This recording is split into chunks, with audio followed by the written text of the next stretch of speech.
পিসির ভাড়া কাটেনি। আগামী 15টা দিন রাজ্য রাজনীতির জন্য খুবই গুরুত্বপূর্ণ এবং পিসির জন্য বিপজ্জনক। না, জ্যোতিষ চর্চা করে বলছি না, আমি বলছি রাজনৈতিক পরিস্থিতি বিবেচনা করে। আমার এই ভবিষ্যৎবাণী কিভাবে মিলতে চলেছে তার ইঙ্গিত আমি আজ দিয়ে দেব, কিন্তু সবটা বলে দেব না, কারণ রাজনীতিতে যা ঘটছে তা ঘটার পরেই বলা ভালো, তা না হলে অনেক রকম না বদলে যায় ঘটনা। আর এই সব কিছুর জন্য দায়ী পিসি নিজেই, মানে আমাদের বহিষ্কৃত মুখ্যমন্ত্রী, সঠতার প্রতীক। যথা সময়ে তিনি সঠিক পদক্ষেপটা করেননি, আর তার ফলেই তার কপালে শনি নাচ্ছে, মানে তার দলের কপালে শনি নাচ্ছে, এবং তার ভাড়া কাটেনি। কেন, কি কারণে? ভাইপো এমন ডিমের কুসুমে স্নান করলো, আর আরো বিপদ কেন এগিয়ে আসছে সেটা জানানোর এই প্রতিবেদন। যদি ভালো লাগে অবশ্যই সাবস্ক্রাইব করবেন। পিনাক্কি বলছে। এখন পিসি ভাইপোর যে পেশাগত সংগঠন বা দল, সেই তৃণমূলের ভাড়া কেন কাটেনি সেটা জানতে দেখুন ও শুনুন পিনাক্কি বলছে। শনিবার সূর্য তখনই একবারে আকাশে জলজল করছে, দিনের আলো। ভাইপো চোর চোর শুনলেন এবং ডিমের আঘাতে মূর্ছা গেলেন। না, একটু ভুল হয়ে গেল, মূর্ছা তিনি যাননি। ওই ডিমের কুসুমে স্নান টান করার পর তিনি সংবাদ মাধ্যমের সাথে কথা বলেছেন, তারপরে বাড়ি ফিরেছেন, তারপরে তার গা বমি বমি করছিল বলে হাসপাতালে গেছেন পিসির সঙ্গে।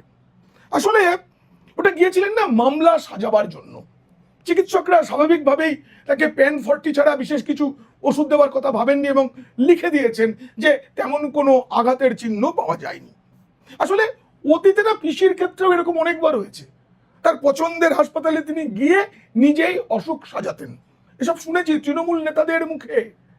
অপরের রক্ত নিজের শাড়িতে লাগিয়ে হাসপাতালে ভর্তি হয়েছিলেন সেই দিনটায় 1993 সালের 21শে জুলাই, যেদিনটার নামে শহীদ দিবস পালন করা হয়। অনেকে মারা গিয়েছিল যুব কংগ্রেসের, কিন্তু পিসিমণি, তার শরীরে কোনো আঘাত ছিল না। অপর একজনের মাথা ফেটে গিয়েছিল, সেই রক্তটা নিজের শাড়িতে লাগিয়ে তিনি ভর্তি হয়েছিলেন। একদম প্রত্যক্ষদর্শীদের বিবরণ নিয়ে আমি একটি প্রতিবেদন করেছিলাম 21শে জুলাই কি ঘটেছিল, পারলে দেখবেন। যাই হোক, ভাইপোর উপরে এই যে ডিম হামলা হলো, তার 24 ঘন্টা কেটে গেলেও কোথাও কোনো প্রতিবাদ নেই, কোনো মোমবাতি মিছিল নেই। পাড়ায় চায়ের দোকানে সকালবেলা গিয়ে আমি একটু শুনবার চেষ্টা করলাম তৃণমূল কর্মীরা কি আলোচনা করছেন। তারা অন্নপূর্ণা ভান্ডারের ফর্ম নিয়ে নিন্দা, হকার উচ্ছেদ নিয়ে নিন্দা, এসব করছেন। কিন্তু ভাইপো মার খেলেন, মানে হেনস্থার মুখে পড়লেন। এটা না তৃণমূলের জন্য একটা বড় অশনি সংকেত। পিসির ভাড়া কাটেনি। দলের কর্মীরা এবং নেতাদের একাংশ মনে মনে নাচছেন। তারা নাকি নাচছেন ভাইপোর উপরে এমনটা হয়েছে, এমন ডিমের কুসুম মাখা ছবি দেখে তারা মনে মনে উৎফুল্ল। আমি আগেই বলেছি আমি যে কোনো রকম মব লিঞ্চিং মানে গণপ্রহারের বিরুদ্ধে। কালকে যেটা হয়েছে সেটা গণপ্রহার নয়, ডিম দূর থেকে ছোড়া হয়েছে, চোর চোর ধ্বনি। কিন্তু গণপ্রহারের সঙ্গে লুটপাট যুক্ত থাকে। মারধরের সময় এটা ওটা ছিনিয়ে নেওয়া, হাতের ঘড়ি, চোখের চশমা, গলার সোনার চেন। কিন্তু সোনারপুরের মানুষ সোনার লোভ দেখাননি। পিসির সোনা ভাইপোর উপরে তাদের ক্ষোভ উগড়ে দিয়েছেন, কিন্তু তার গলায় যে মোটা সোনার চেনটা ছিল তার দিকে কেউ হাতও বাড়ায়নি, কেউ না। আবার দেখুন, থানায় গিয়ে কেউ এফআইআর টুকুও করেনি, উল্টে পুলিশ নিজের থেকে ব্যবস্থা নিচ্ছে। এটা নিয়ে এই গ্রেফতার ইত্যাদি নিয়ে অনেকের মনে অনেক প্রশ্ন উঠলেও আইন শৃঙ্খলা পরিস্থিতি নিয়ন্ত্রণে রাখাটা রাজধর্ম, সেটা নতুন সরকার রাখছে। কিন্তু যারা ধরা পড়ছেন তারা চোর চোর ধ্বনি তোলার জন্য কি সাজায় বা কি অভিযোগে অভিযুক্ত হবেন সেটা দেখার। কিন্তু কেন এমন হলো, এটা কেন ঘটলো সেটা জানার জন্য একটু পেছন ফিরে তাকাতে হবে। 2020 সালের ডিসেম্বর, 6 বছর আগে, ডায়মন্ড হারবারে গিয়েছিলেন বিজেপির সর্বভারতীয় সভাপতি জেপি নাড্ডা। বড় কনভয় ছিল, সেই কনভয়তে আমিও ছিলাম, সাংবাদিক হিসেবে গিয়েছিলাম। তার ওই কনভয়ে হামলা হয়েছিল, কিন্তু তখন আঞ্চলিক দল হয়নি তৃণমূল, কিন্তু সর্বভারতীয় সাধারণ সম্পাদক হয়ে গেছেন অভিষেক বন্দ্যোপাধ্যায়। কি বলেছিলেন তিনি শুনুন। আজকে বিজেপির জেপি নাড্ডা এসে ডায়মন্ড হারবারে গিয়ে গাড্ডায় পড়েছে। তা আমি কি করতে পারি? সাধারণ মানুষের ক্ষোভের বহিঃপ্রকাশের দায়িত্ব তো আমার নয়। শুনলেন তো, সেদিন যদি কেউ মানে পিসি যদি একটু শাসন করতেন, যদি বলতেন নড্ডা তোমার থেকে অনেক বড়, অনেক শিক্ষিত, অনেক ভদ্র, অনেক অনেক বড় দলের একজন প্রধান নেতা, এমন করে বলতে নেই বাছা, তবে হয়তো কালকের এই দিনটা দেখতে হতো না। কি এলো?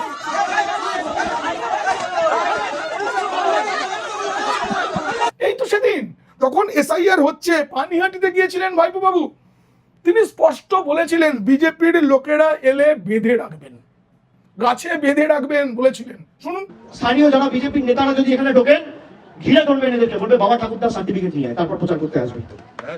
বাবা ঠাকুরদার সার্টিফিকেট নিয়ে আয়। শুনলেন তো, সেদিনও কেউ বলেনি বাবু শোনা এভাবে বলতে নেই। এসআইআর একটা সাংবিধানিক প্রক্রিয়া, রাজনীতি করতে তার প্রতিবাদ করতেই পারো, কিন্তু কোনো কর্মীকে উস্কে দেওয়া যায় না, একটি দলের নেতা কর্মীদের বেঁধে রাখতে বলা যায় না। কেউ বলেনি, ভাইপো বাবুর দোষ নয়, তাকে একটু শাসনটা কেউ করেনি, কানটা ধরে কেউ বলে দেয়নি ওরে এটা করতে হয় না, সেটা করতে পারলে আজকে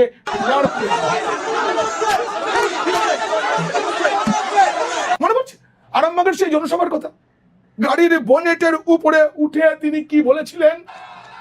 ডিজে তো বাজবেই, এমন জোরে বাজবে কান ঝালাফালা করে দেবো। শুনলেন তো, তখন কানের গোড়ায় কেউ বলেনি ওটা বখাটে ছেলে, এইভাবে ভোটের প্রচার করতে নেই, মানুষের কাছে ভোট ভিক্ষা চাইতে হয় হাত জোর করে, এইভাবে অহং দেখাতে নেই রে বখাটে, তোর বিরুদ্ধে অনেক চুরি, অনেক অভিযোগ, অনেক পাপ, কিন্তু পাপ তো বাপ কেউ মানে না, কেউ বলেনি, কেউ না। তাই তো দেখুন না কি হলো। আরো একটা কথা মনে করাই, এই ভাইপো সেদিনের ছোকরা, তিনি কেন্দ্রীয় স্বরাষ্ট্রমন্ত্রীকে মানে অমিত শাহকে গুন্ডা বলেছেন, দিল্লির বাপ বলেছেন, কি না বলেছেন, এটাও বলেছিলেন 4 মের পর বিজেপির ঝান্ডা ধরার লোক যেন না থাকে, ডিজে বাজাবো। শুনুন, ফল বেরোনোর পর বিজেপির ঝান্ডা ধরার লোক যেন এই মাটিতে না থাকে। ভাইপোর দোষ নয়, সেদিন তার অভিভাবক স্থানীয় যদি তার কানটা ধরে বলতেন ওরে এগুলো বলতে নেই। রাজনীতিতে জনতাই শেষ কথা বলে রে বাবা, আগে রাজনীতিটা শিখে নে, তারপরে এসব বলতে হয়। এই কথাটুকু কেউ বলেনি। তাই তো দেখুন না, মানুষ কেমন শেষ কথাটা বলে দিল, কেমন করে ডিজে বাজিল।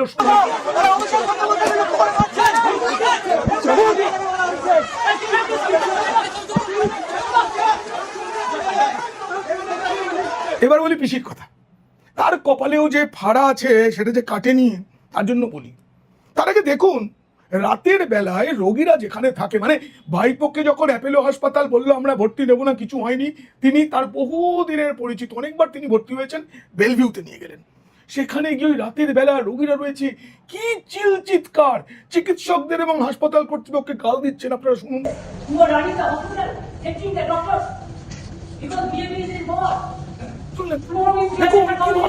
এইভাবে কোন সুস্থ মাথার, কোন শুভবুদ্ধি সম্পন্ন মানুষ এটা করে থাকে, কারো কাছ থেকে এটা শোভা পায়।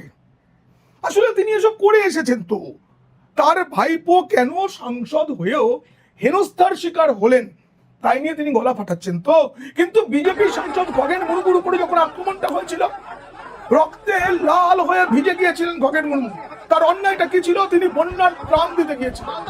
দেখুন সেই ছবিটা কিভাবে রক্তাক্ত হয়েছিলেন, ইউটিউবের যে গাইডলাইন তাতে সেটা দেখানো যায় না, দেখানো উচিত নয়, মানুষ আতঙ্কিত হবেন, তাই ব্ল্যাক অ্যান্ড হোয়াইট করে দেখাচ্ছি কি অবস্থা হয়েছিল খগেন মুর্মু। আপনারা আক্রমণটা দেখেন, এবার এই ছবিটা দেখুন, এইভাবে পাথর। পিসিমণি একবার ভাইপোকে দিয়েও বলতে পারতেন তো একটু নিন্দা কর বাবা, তিনি নিজে নিন্দা করেননি, পরে একবার দেখা করতে গিয়েছিলেন হাসপাতালে।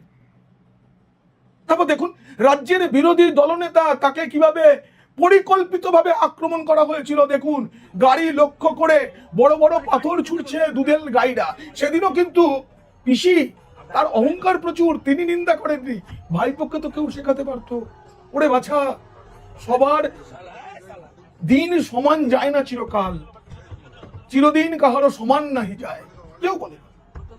দেখুন না দুধের গাইরা কি কি করেছিল। পিসির তো কোনো গার্জিয়ান নেই, কিন্তু কেউ যদি থাকতো, কেউ যদি বলতো তুমি একটু নিন্দাটুকু করো, তবে না ভাইপোর আজকে এই হালটা হতো না। জানেন, হেলমেট রক্ষা করতে পারছে না, ডিমের কুসুমে স্নান করছে ভাই। দেখুন দেখুন কিভাবে ডিমের দুর্গন্ধ গায়ে মেখে গা বমি বমি করছিল। এখানেই শেষ নয়, এই যে দেখুন হুগলি জেলায় মাত্র 2টো আসনে তৃণমূল জিতেছে। ধনিয়াখালী কি একটা কাজের জন্য দল বল নিয়ে শ্রীরামপুরের সাংসদ কল্যাণ ব্যানার্জি সেখানে গিয়েছিলেন। ব্যাস, চোর চোর ধনী। মনে রাখবেন, এই চোর চোর ধনীটা কিন্তু বিজেপির নয়, এটা এখন রাজ্যবাসীর স্লোগান। তারপরে একটু ঠেলা ঠেলি ইটপাটকেল, তার মধ্যেই কানে ফোন নিয়ে মূর্ছা গেলেন কল্যাণ। তিনি যখন মাটিতে পড়ে গেছেন তখন তার কানে ফোন ফোন করছেন।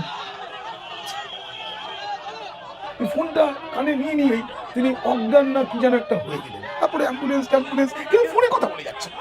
আর সেটা দেখে সাধারণ মানুষ কি বলছেন জানেন? শুনুন, একটা মানুষের ক্রেডিবিলিটি কোথায় গেলে সাধারণ মানুষ প্রকাশ্যে এরকম মন্তব্য করতে পারেন বলুন তো? কেন পারি?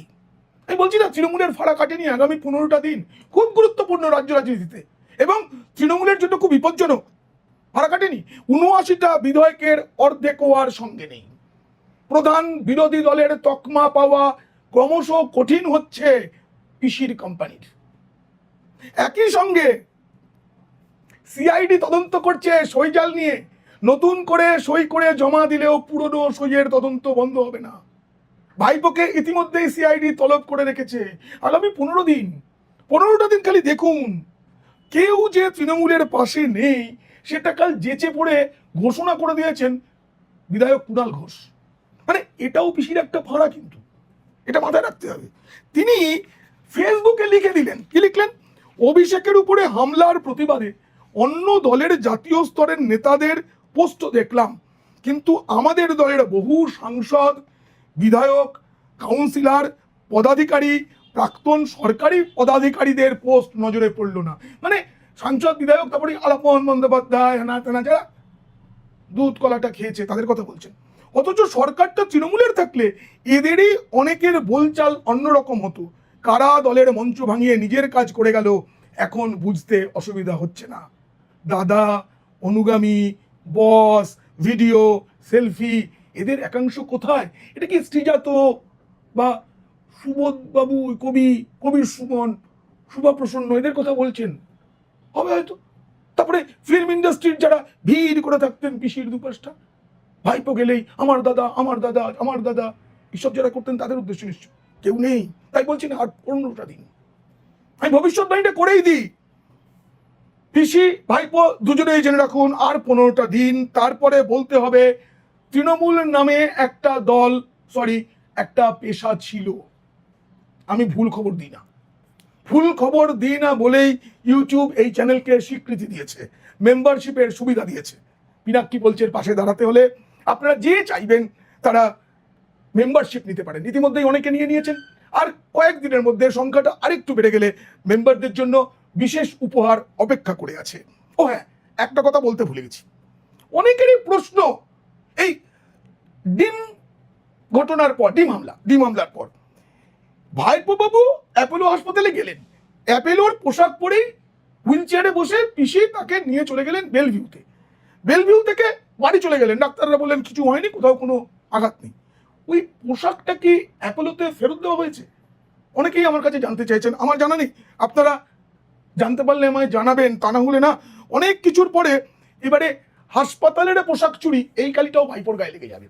আজকের প্রতিবেদন কেমন লাগলো জানিয়ে অবশ্যই মন্তব্য করবেন। ভালো লাগলে বন্ধুদের, খারাপ লাগলে শত্রুদের শেয়ার করবেন। আপনারা খুব ভালো থাকবেন।